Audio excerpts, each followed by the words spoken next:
Cook भिजामा Japan आउने निर्णय गरेर अब 10 वर्ष होटेलमा काम गरेको एक्सपिरियन्स अनुभव छ भनेर कागजपत्र सबै किनेर सबै प्रोसेसहरू त अगाडि बढाइयो। अब लाल पूर्जाहरू राखेर यताउता ऋणपान गरेर पैसाको नि जुगाडमा त लागेको छु दाइ।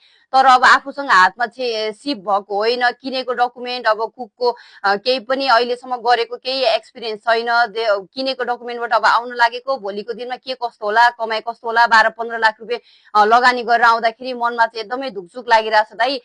के गर्ने होला अब। तपाईँ चिन्तै नगर्नु न यार, तपाईँ चिन्तै नगर्नु। तपाईँको भिजा लाग्नु पर्यो। तपाईँ जापान आएको भोलिपल्टदेखि काम हुन्छ, बस्न खानालाई सबै सुविधा छ। हेर्नुहोस्, अब मैले पैसा पनि अरूलाई भन्दा कमै गरेको छु। अरूलाई मैले 18-20 लाख रुपियाँ लिने गरेको थियो। अब तपाईँ चिनेको मान्छे भएर मैले 15 लाखमै भनेर भनेको छु। अरूको भन्दा सस्तो पनि गरेको छु। अब जापान आएपछि हेर्नुहोस्, आएको भोलिपल्टदेखि काम हुन्छ। तपाईँलाई काम हेरेर होइन 12-15 मान पैसा पनि दिउँला। अब 6 महिनापछि डिपेन्डेन्ट आउँछ। डिपेन्डेन्ट आइसकेपछि 2टा काम गऱ्यो भने 15-15 मान 30 मान। अनि त्यसपछि हेर्नुहोस् त, तपाईँले अब 15 लाख रुपियाँ खर्च गरेर आएर के हुन्छ र? तपाईँले त 4-5 महिनामा त त्यो तिर्न सक्नुहुन्छ यार। त्यो पैसाको चिन्ता नगर्नुहोस्। तपाईँ जापान आउनुहोस्, म छु नि त। ढुक्क भएर आउनुहोस्। तपाईँ जापान आइसकेपछि तपाईँलाई कुनै पनि समस्या हुँदैन, केही पनि हुँदैन। तपाईँ ढुक्क भएर आउनुहोस्, सबै म व्यवस्था गर्छु यार। के चिन्ता गर्नुहुन्छ?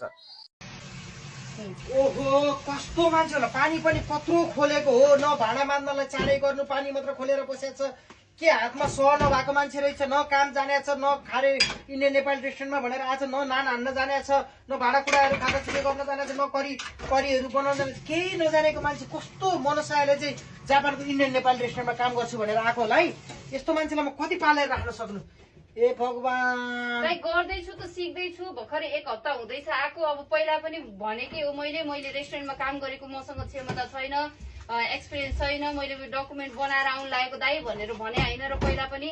अब मलाई त्यो पुरानो समस्या थाहा छैन। जापानमा इन्डियन नेपाल रेस्टुरेन्टमा काम गर्ने भनेर आएपछि काम सिक्नुपर्छ। त्यतिकै हुन्छ? म सक्दिनँ यस्तो काम। केही पनि नजानेको मान्छेलाई म तलब दिएर राख्नु गर्न सक्दिनँ।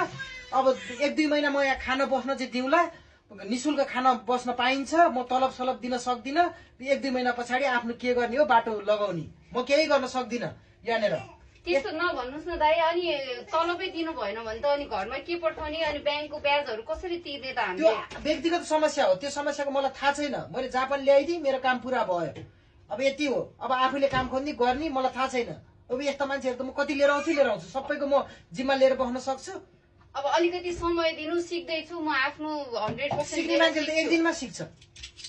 ओहो, मुखमुखी कति लागेको। यस्तै मुखमुखी लाग्नु भने आजदेखि काममा आउनु पर्दैन, आफ्नो बाटो लाग्ने। मेरो रेस्टुरेन्टमा खाना बस्नु पनि पर्दैन, आफ्नो बाटो लाग्ने कुरा बुझ्यो हो?